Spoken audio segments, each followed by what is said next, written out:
Բարձրանում են երեքերի բակի լրատվականները, այսպես տարբեր հայտարարություններ են տարածում, որ իբր Լևոն Մնացականյանն է ինչ-որ բան հայտարարել, Արայիկ Հարությունյանին են վերագրում որոշակի այսպես բացահայտումներ։ Դուք ասել եք, որ այս դատավարությունը այլևս ոչ թե Բակո Սահակյանի, Արցախի ռազմական քաղաքական ղեկավարության դեմ է, այլ Հայաստանի դեմ։ Շարունակում եք ասել այդ կարծիքը եւ ինչ արդյոք այս հաղթազերծումները հենց Հայաստանի վրա ճշմարտ միջոց չէ։ Գուցե խաղաղության պայմանագրի իրենց պահանջները առաջ տանան։ Գլխավոր խնդիրը Ադրբեջանի համար եղել եւ մնում է Հայաստանի դեմ ճնշման նոր հնարավորություն ստեղծելը կամ ինչպես ադրբեջանական ոչ պաշտոնական խոսափողներն են արձանագրում Հայաստանի դեմ լեգիտիմ պատերազմի հիմք ստեղծելը։ Ես այս բանը չեմ ուզում պնդել, որ սա ի վերջո ճակերտավոր դատավճռի փուլում բերելու է ռազմական գործողությունների վերսկսմանը, բայց իմ համար շատ ակնհայտ է, որ պատրաստվում են որոշակի ճակերտավոր իրավական քեյսեր, որպեսզի հետագայում սա բանակցային գործընթացում որպես լրացուցիչ ճնշում օգտագործվի Հայաստանի Հանրապետության դեմ։ Օրինակ, երեկվա դատավարությունն էլ ճակերտավոր, որտեղ որոշակի ցուցմունքներ են նաև ներկայացվում։ Ես չեմ ուզում անդրադառնալ դրա հիմնական էությանը, որովհետև ակնհայտորեն ինչպես ասել եմ, այսօր էլ պնդում եմ, որ այնտեղ հնչող ցանկացած ցուցմունք չի կարող լեգիտիմ լինել, որովհետև դա տեղի ունեն ճնշումների, բռնությունների, բռնարարքների համատեքստում։ Դեռ չեմ խոսում այն մասին, որ բացի այն, ինչ որ մենք գիտենք Ադրբեջանի մասին, որտեղ նույնիսկ Ադրբեջանի քաղաքացիների իրավունքներն են խախտված եւ շատ հաճախակի ընդդիմախոսների նկատմամբ բռնություններ եւ անազատության միջոցներ են գործադրվում, այն մարդիկ, այն հայերը, ովքեր գտնվում են այնտեղ, նաեւ ընդդում կա, հատկապես Ռուբեն Վարդանյանի ուղերձներից է դա հստակ, որ կեղծ ցուցմունքներ են գրվել եւ բնականաբար այդ կեղծ ցուցմունքների հիման վրա մեղադրանք է կազմվել եւ բնականաբար կարելի ակնկալել թե ինչպեսին կլինի այդ ճակերտավոր նաեւ դատավճիռը, բայց մեկ այլ բան է նրանց նկատմամբ ճնշումների, իրավունքների խախտման հետ կապված կամ խոշտանգումների, հնարավոր խոշտանգումների հետ կապված թեմաները, որը սա առանձին բավականին ցավալի քննարկման թեմա է, մեկ այլ բան է, որ ի սկզբանե պարզ էր եւ այսօր այդ կեղծ դատավարության ընթացքում էլ շատ ակնհայտ է դառնում, որ կառուցվում է մի մոտեցում, որը եղել է ադրբեջանական քարոզչական տարբեր տարիների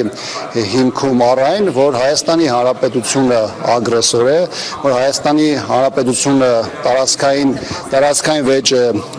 հրահարել Ադրբեջանի դեմ, որ Հայաստան օկուպացրել է այսպես կոչված ադրբեջանական տարածքները եւ այլն, եւ նրանք փորձում են ճնշումների եւ կյանքի սպառնալիքների միջոցով նաեւ ստանալ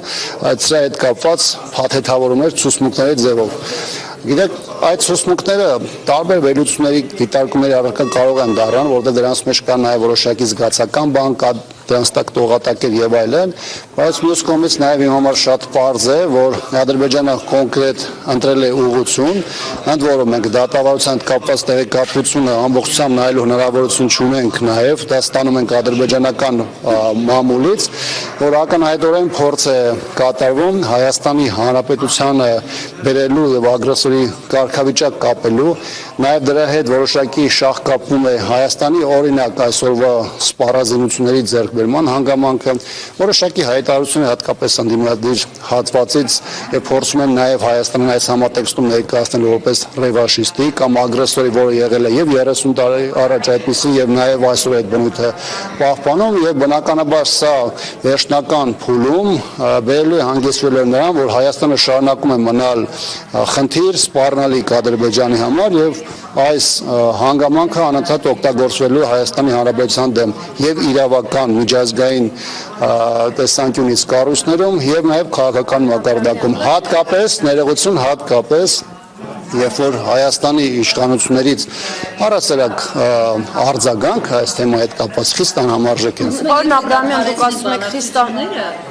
գերիների վերադարձի հետ կապված, ինչպես Վարդան Մուսլիմյանը առաջարկել, դա սադրանք կարող է լինել։ Ինչ կարող է լինել։ Երբ չեն ստորագրում խաղաղության պայմանագիրը, նոր պահանջներ են դնում, այսինքն հենց գերիների հարցը դադարեցնեն բանակցությունները, Ադրբեջանը սադրանքին գնալ։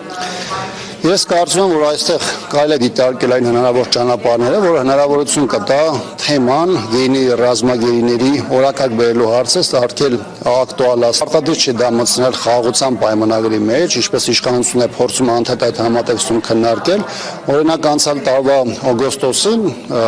ռեգիոնալ ապաշրջափակման թեման հանվեց այսպես կոչված խաղաղության պայմանագրից, բայց մնաց օրակարգում։ Դա զուգահեռ քննարկվում է, բայց նույն փաստաթղթում չի բանակցվում։ Հիմա նույն այս տեսանկյունից Հայաստանը պետք է նախաձեռնի գերիների ռազմագերիների թեման բերի օրակարգ, լինի դա զուգահեռ գործընթաց, ինչպես օրինակ ռեգիոնալ ապաշրջափակման թեման է, եւ ես չեմ կարծում, թե այդ հանգամանքը կարող է բերել ռազմական գործողությունների վերսկսմանը։ Հատկապես որ թեման սկսվում է իրավունքների վերականգնման կամ իրավունքների պաշտպանության հարցից, որը ոչ միայն վերաբերում է կոնկրետ երկու սուբյեկտների Հայաստանին եւ Ադրբեջանին, այլ սրա համար կան նաեւ բազմաթիվ կառույցներ կամ բազմաթիվ կոնվենցիաներ, որոնք կարգավորում են սկսած հումանիտար իրավունքից, վերջացած մարդկանց անձնական անվտանգության հարցը անազատության պայմաններում եւ հատկապես այն դեպքում, երբ որ Հայաստանն ու Ադրբեջանը ունեն միմյանց նկատմամբ ճշնամաբար հարաբերություններ եւ վերահսկելիության խնդիր կա այս տեսանկյունից եւ եթե այս հարցը բերվում է հումանիտար մարդու իրավունքների նվազագույն եմ ասում հարթություն, բնականաբար սա չի կարող բերել ռազմական գործողությունների վերսկսմանը։ Պարոն Աբրահամյան, երբ ասում եք, որ իշխանությունը հարցը բերի օրակարգ, խնդրեի մի քիչ ավելի բացեիք ձեր խոսքը, ինչ է սա նշանակում, այսինքն ինչ անեն հայտարարություններ, ասում են հրապարակային հայտարարությունները գուցե վնասեն process-ին, գործընթաց արվում են կուլիսներում, այսպես եթե ձևակերպենք։ Հիմա դուք ինչ ձեր ասելիքը, այսինքն բունեությունը որն է, ինչ պետք է կոնկրետ արվեն, ինչ գործիքներ կան, որ այժմ իշխանությունը չի կիրառում։ Գործիքներն էլ առանձին կանադառնամ գործընթացն է, թե ինչպես են դրանք օրակարգ բերում, բայց ես սկզբից մի բան եմ ուզում ասել, իմ մոտ տպավորություն կա, որ այն հարցի պատասխանը, որը չունի իշխանությունը, կամ բոլոր այն դեպքերում, որտեղ անգործություն է բացահայտ դրսևորում, իշխանությունը դա փորձում է քողարկել այսպես կոչված գաղտնիության շղարշի ներքո, թե գիտեք մենք բանակցում ենք, մենք process-ի մեջ ենք, ուղղակի դա հրապարակման ենթակա չի։ Հիմա 2018 թվականին մի բան են ասում, բանակցային գործընթացի մասին, անդադ ասում են, թե որտեղից ուզում ենք, այդ կետից է բանակցում ենք, թե գիտեք բանակցությունները գաղտնի ամեն ինչ չեն հրապարակում, բայց մենք տեսնում ենք, որ ինչ որ իրենց պետք է դա հանրայնացում են, ինչ որ պետք է դրա մասին խոսում են, անկախ թե դա ռազմական կամ անվտանգային տեսանկյունից ինչ խնդիր է մեջ առաջացնում, բայց որտեղ կա հարցեր, որտեղ պետք է շատ ավելի, այսպես ասեմ, բովանդակային պատասխաններ հնչեն, դա գոյություն չունի, սա մեկ։